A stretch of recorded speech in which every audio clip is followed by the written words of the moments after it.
Hi Ottawa, Nour Kadri here, your candidate for mayor. This is shaping to be a campaign of ideas. If you want someone who is progressive, principled, and pragmatic, you've got one choice, Nour Kadri. Kadri.ca is my website. Please check our platform. We're running on a vision that we call it Vision Ottawa, to make Ottawa green, progressive, responsive, smart, and most importantly, vibrant. There are some candidates who are putting progressive ideas, but they're not pragmatic. There are some others who are talking about business ideas that don't fit the city. And now you've got the choice. I've been a professor at the University of Ottawa for the last 20 years. I've worked in business, I've worked in politics, and I bridge all kinds of experiences from the public, private, and academic sectors. And this is what Ottawa needs in order to take it from good to great. We all love Ottawa, but the solutions that are going to be presented for the city of Ottawa problems need somebody with vision, experience, and most importantly, the proper attitude to run that city in a way that is with good governance. Nour Kadri, thanks for taking the time. Thanks, Omar, for having me. So, why are you running for mayor, and what is your vision for this city? Well, the city of Ottawa is a $6.2 billion corporation. We've got $3.5 billion in debt, $250 million to service that debt. LRT is in shambles, and so is public transportation. We've got an affordability crisis when it comes to home. Community safety is being challenged, and we're seeing a lot of gangs and guns in the city. We needed to stop that thinking of the small old town mentality and govern with a bigger vision. We've got a vision for Ottawa. It's called Vision Ottawa, to make Ottawa green, progressive, responsive, smart, and vibrant. It's an ambitious agenda. What are the practical measures that you propose to implement to tackle some of those issues? Well, on the housing affordability crisis, for instance, we've released our plan. It's on Kadri.ca. We've got 8 important ideas that we are going to look at. More importantly, we're going to focus on intensification in a responsible manner in places that are close to transit, like LRT, on top of malls. We are thinking about ways of thinking outside the box mainly.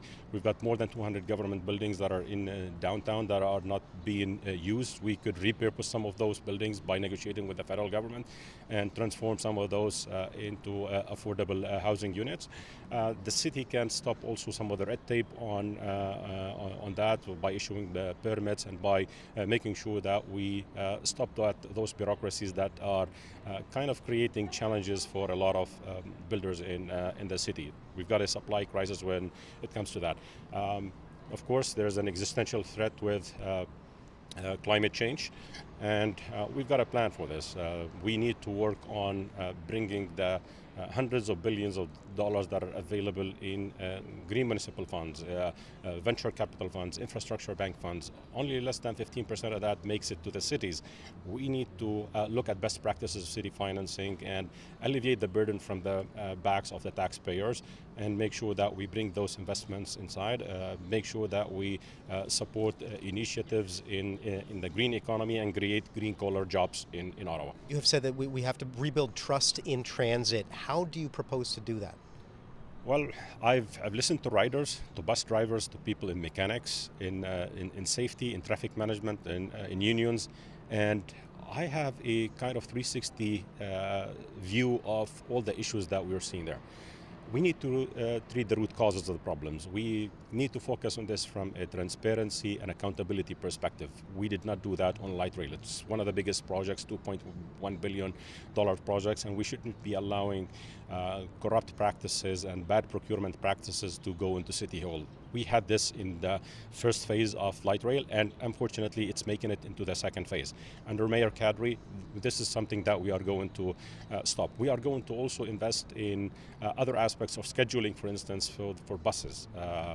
We have a lot of buses that are running empty, and others we need to create other routes. So we need to keep optimizing these approaches, and investing in scheduling is one approach. We have a lot of issues with retention in terms of bus drivers, for instance, and we're losing many of them. We need to have a retention program in such a way that we don't have canceled buses because we don't have drivers.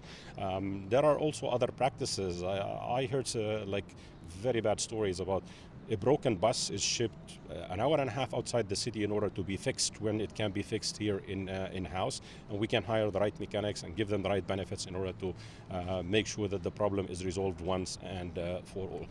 These are all practical steps. We've itemized many of them, and we are looking at a pragmatic approach with dealing with those issues. I invite people to check my platform at kadri.ca and see how pragmatic our approaches are to proposing solutions.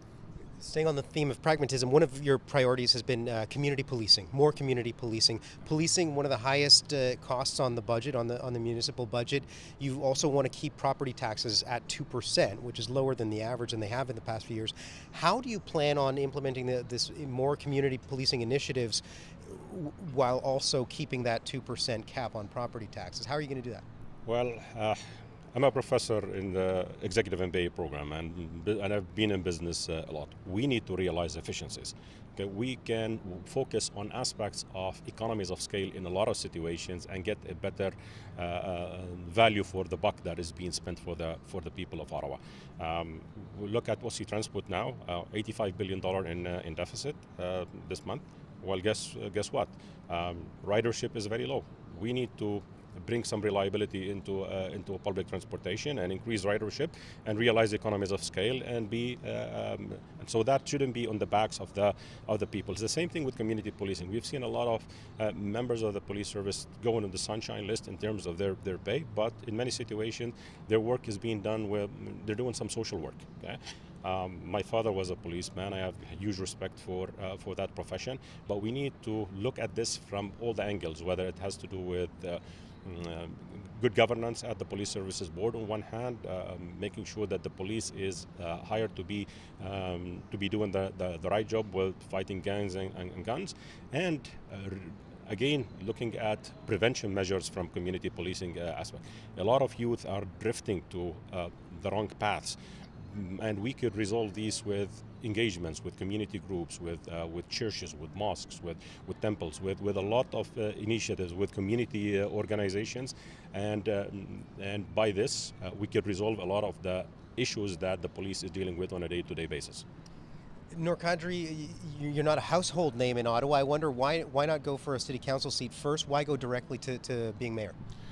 Well, I've got a vision for Ottawa, and the situation is very dire. I have seen the city in shambles. The challenges are big, and I am complaining like everybody in Ottawa. And I said, okay, well, I could stop complaining and start contributing by rolling up my sleeves and being part of the solution, and that's why I'm doing it with a big vision that is called Vision Ottawa, and we itemize that on our website at kadri.ca.